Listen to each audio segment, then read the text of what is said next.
The rain fell in heavy sheets the night Evan's life changed forever. He was 7, too young to understand death, too young to understand why 2 empty seats at the dining table would remain empty forever.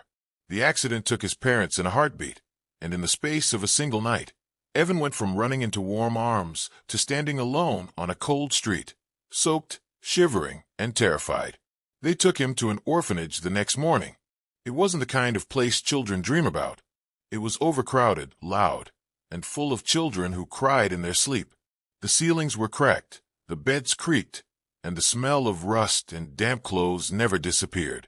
Evan had no toys, no photos of his parents, nothing tangible to hold onto except memories that hurt too much to revisit.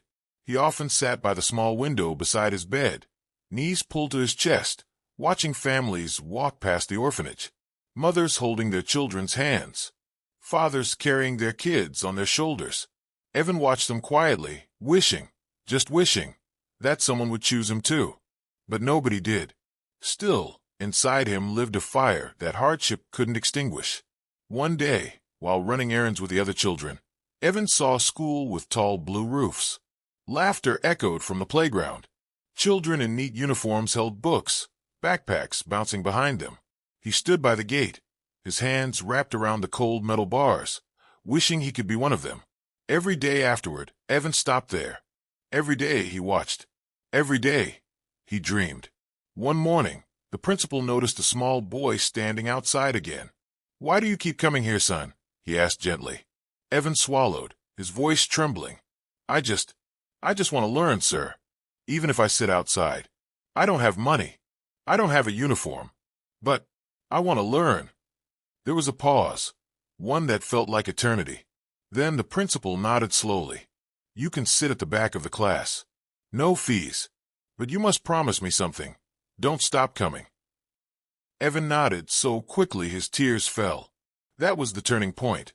He walked miles barefoot every morning. Sometimes his feet bled. Sometimes he arrived hungry. Sometimes he arrived weak from crying the night before. But he arrived. Students laughed at him. "Look at his torn clothes. He doesn't even have a bag." But Evan sat quietly, listening, learning, absorbing every word like medicine. When the orphanage generator died at night, he studied under the streetlights. When he had no notebooks, he wrote on scraps of cardboard. When he needed money for a pen, he picked plastic bottles from the roadside and sold them for coins. He wasn't the smartest at first, but he was the most determined. Slowly, his efforts began to shine. The boy who sat on the floor became the boy who always raised his hand. The boy others mocked became the boy teachers admired. The boy with nothing became the boy whose future looked brighter than anyone expected. Years passed. Evan earned the highest scores in his exams. His name appeared on notice boards across the school. Teachers pulled him aside to congratulate him. Students who once laughed at him now asked him for help. Then came the day he won a scholarship, full tuition, books included. When the principal handed him the letter, Evan cried openly. He wasn't crying because he felt unworthy. He cried because, for the first time, he saw his life stretching forward, beyond the pain, beyond the hunger, beyond the orphanage. University brought new challenges, new fears, new battles. But nothing was harder than what he had already survived. He worked part-time jobs, slept in tiny rooms, sometimes skipped meals, but he never missed a class. And finally, years later, he wore a graduation robe, dark blue, with a gold sash, the same color as the school roof he once watched through the gate. As he walked across the stage to receive his degree, the entire hall stood to their feet and applauded. The principal, now older, with gray at his temples, was there too, clapping with tears in his eyes. But Evan didn't stop there. He built something. A foundation. A school. A place for children who were just like him. Children with empty pockets, but full hearts. Children who only needed a chance. At the opening ceremony, a reporter asked him, "Evan, how did you do it? How did a poor orphan boy become someone who changes lives?" Evan smiled softly, gratefully. "I lost everything as a child," he said, "but I refused to lose myself.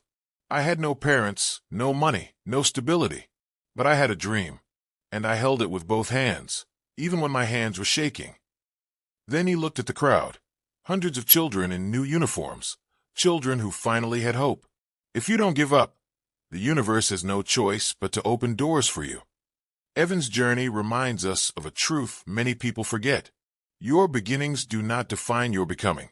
You may start from pain, from loss, from poverty, from a place the world does not notice, but that does not mean you are destined to remain there.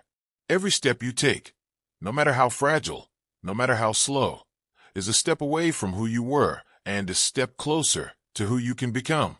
Dreams don't belong to the privileged. Dreams belong to the persistent.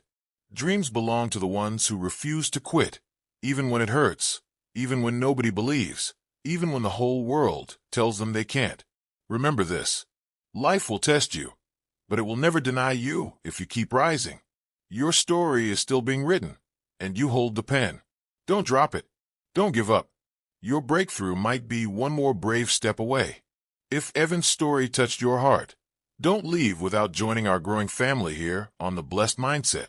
Hit like, subscribe, and turn on notifications so you never miss a message that can elevate your spirit, strengthen your focus, and renew your hope.